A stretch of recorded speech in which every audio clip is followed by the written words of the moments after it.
Welcome po muli dito sa The Romero Tutorial Academy at para po sa video ito, ang pag-aaralan pa rin natin ay ang number theory, pero ang focus po natin ay ngayon ay nasa properties of real numbers. In particular, ang topic natin sa video ito ay closure property. Okay, so yan po ang pag-aaralan natin at atin na pong simulan ang pag-aaral patungkol sa closure property. So, ano ba yung closure property na yan? So, alamin natin of course yung rule patungkol sa closure property. So, basahin po natin yung rule and then magbigay tayo ng example para mas lalo po nating maintindihan kung ano po yung sinasabi ng closure property, no? Okay, turn on po natin yung ating pen. So, dito po ang sabi rito, if A, okay, underline natin, if A and B are real numbers, yung A and B po ay kumakatawan sa numero, no? Na hindi pa natin ina-assign, syempre. Then, A plus B, A minus B, so A plus B, A minus B, and then, and AB, multiplication po yan, are real numbers. Okay, and then sabi rito, also, A over B, which represents division po, A over B, and then, nabanggit ko na rin po ito sa previous videos natin, dapat si B o yung ating denominator or divisor ay hindi dapat equal to 0. Kasi pag nangyari yun, magiging undefined, ano? So, sabi niya, is a real number. Okay, so, magbigay nga po tayo ng example, of course, sa bawat operation, ano? So, let's start with addition, okay? So, mag-start po tayo sa addition para mas lalo po nating maintindihan kung ano po yung sinasabi ni closure property. So, kay addition. Alright po. So, kay addition, let's say tayo po ay we're looking for the sum. Okay. Hinahanap natin yung suma o yung total ng any two real numbers. Ano? Let's say yung two real numbers po na yan ay 2.5 plus 3.4. O madali lang naman pong i-add yan. So, okay. I-add na po natin. So, 5. Okay, ilagay po na natin si decimal point dito sa middle niya, no? And then 5 plus 4, that is 9. Okay. And then 2 plus 3 is 5. Alright, so, okay, so 2.5 plus 3.4,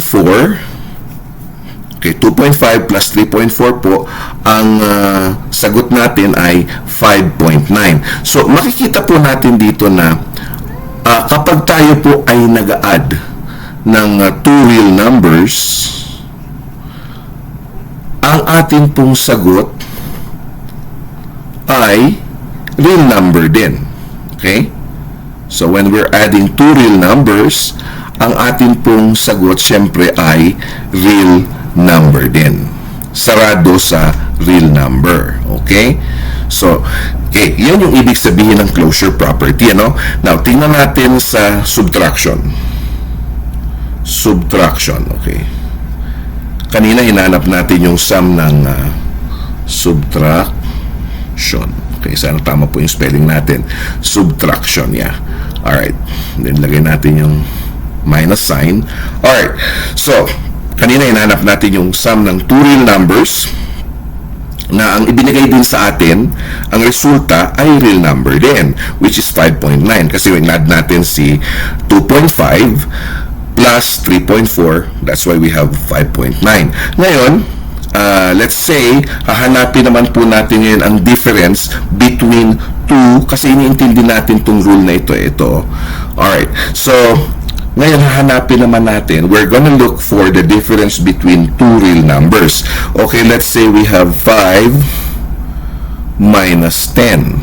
Alright, Okay, so 5 minus 10 is equal to negative 5. So, again,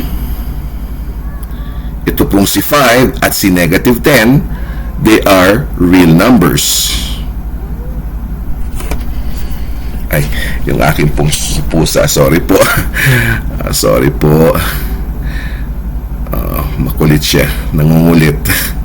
Alright, so si 5 and negative 10 are real numbers. Okay, now, kinuha natin yung kanilang difference. Ang ating sagot, which is negative 5, is also a real number.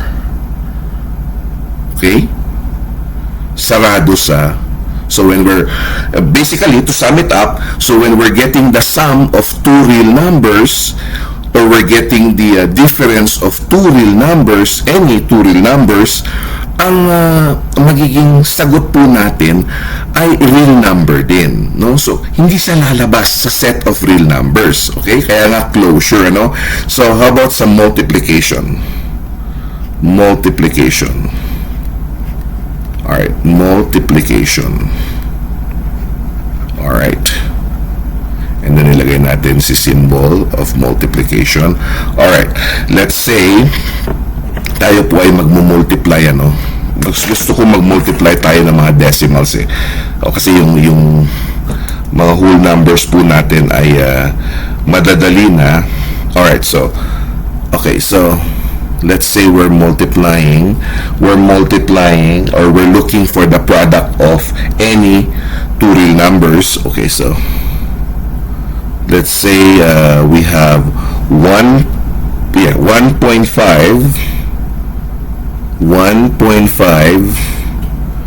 times 2.1. Okay, so i-multiply po natin. Usually hindi ko muna pinapansin yung decimal ano natin, point natin eh. Saka na lang natin yung papansin pag nakuha na natin yung product. Okay, so 1 times 5 is 5. Alright. Okay, 1 times 1, 1. Okay, then that is 2 times 5 is 10.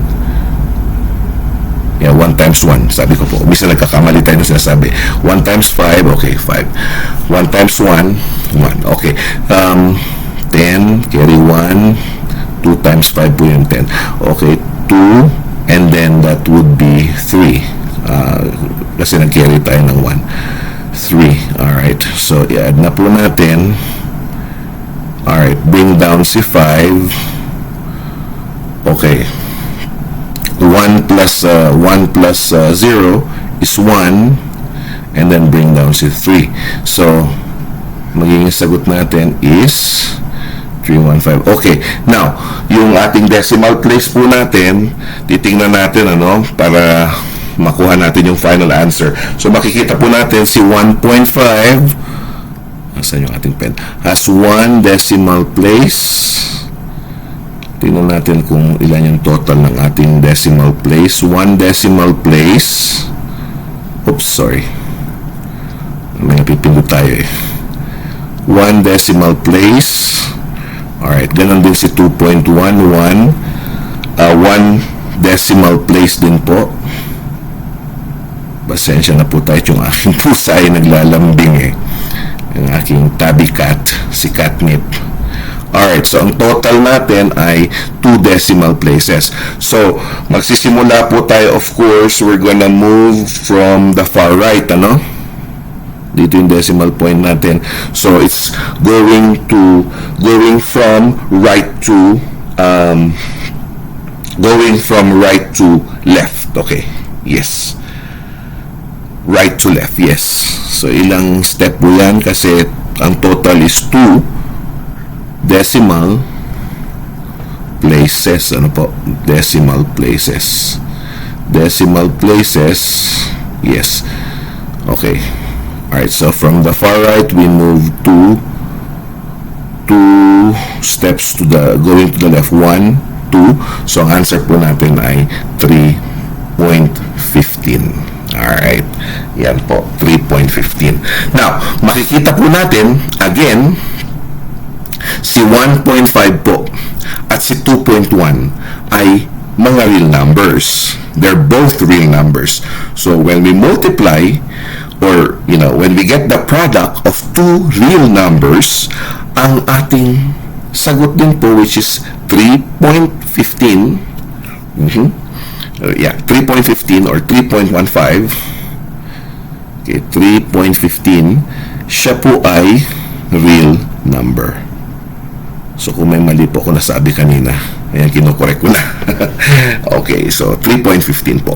Alright, so real number din. So, dyan natin makikita na when we are adding, kapag tayo po ay nag-a-add, tayo po ay nagsusubtract, tayo po ay nagmumultiply ng any two real numbers, ang sagot po o ang resulta or outcome is also a real number. Sarado po, closure nga po siya sa real number. Hindi siya lalabas sa real numbers. Hindi po siya pwedeng maging, babanggitin ko na po ito, should not be, it's not, the result is not a complex or imaginary numbers. Okay, so sa mga susunod po nating video, we will have a separate discussion about complex and imaginary numbers. So, yun po yan. Okay? Yun po ang ibig sabihin yan. Alright, so maliwanag na sa atin. Ngayon, punta po tayo doon sa division. Okay? So, wala na tayong space, kaya i-clear po muna natin ito. Okay. Alright. Now, sa division po. Division, okay. So, sa division, ilagay natin yung symbol ng division. Alright. Ilagay po natin yung aking pusa. Talaga makulit. Okay.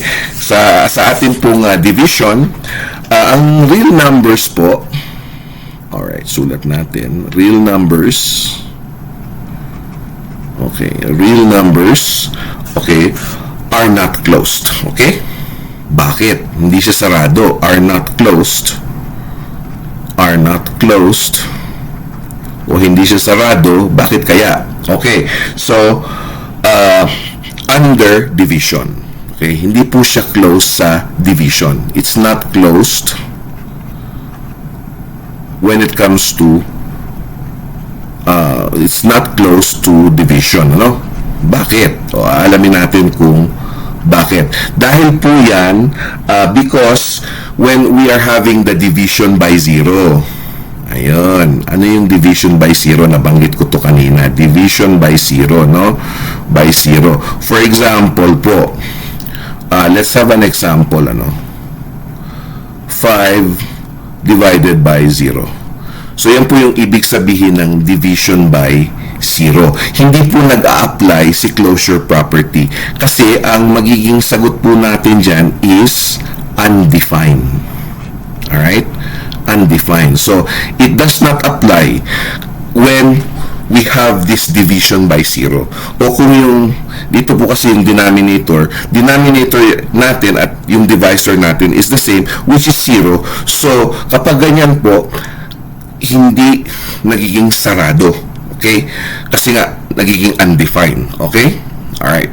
Now, paano po kapag halimbawa, ang division natin is any two non-zero real numbers. Ayan, okay. Non-zero, let's have 9 divided by 3.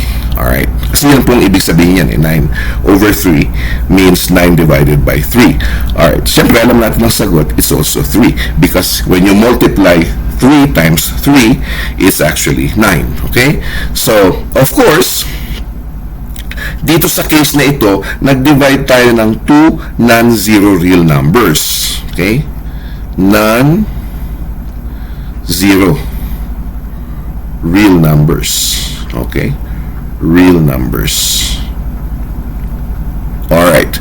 Of course, it will also yield, when we say yield, it will also result to a real number, which is 3. Okay? Real number. So, yun po yung ibig sabihin nitong A plus B, A minus B, B, multiplication po yan. Okay. And then, okay, so hindi nag-a-apply si closure kapag ang value po ni B ay 0. Hindi siya close. Okay, kasi nagiging undefined. Pero kapag siya po ay we're dividing two non-zero real numbers, okay, it will always, of course, result to a real number. Okay, so yun po yung tatandaan natin. Uulitin ko lamang po to give emphasis, ano, para hindi po natin makalimutan. Ulit po yung aking pusa, sorry po. Para hindi po natin makalimutan, tatandaan po natin na kapag sinabi po nating closure property, ang ibig sabihin po niyan, kapag tayo ay nag-a-add, kapag tayo ay nagsusubtract or nagmumultiply ng dalawang real numbers, ang resulta po ay nakapaloob lamang sa set of real numbers. Okay? Which is, siyempre, ang resulta, real numbers din. Hindi pwedeng maging complex or imaginary numbers. Or in other words, hindi pwedeng lumabas sa set of real numbers. Okay? Sana po may natutunan tayo sa ating video tutorial about properties of real numbers, particularly in focused with closure property.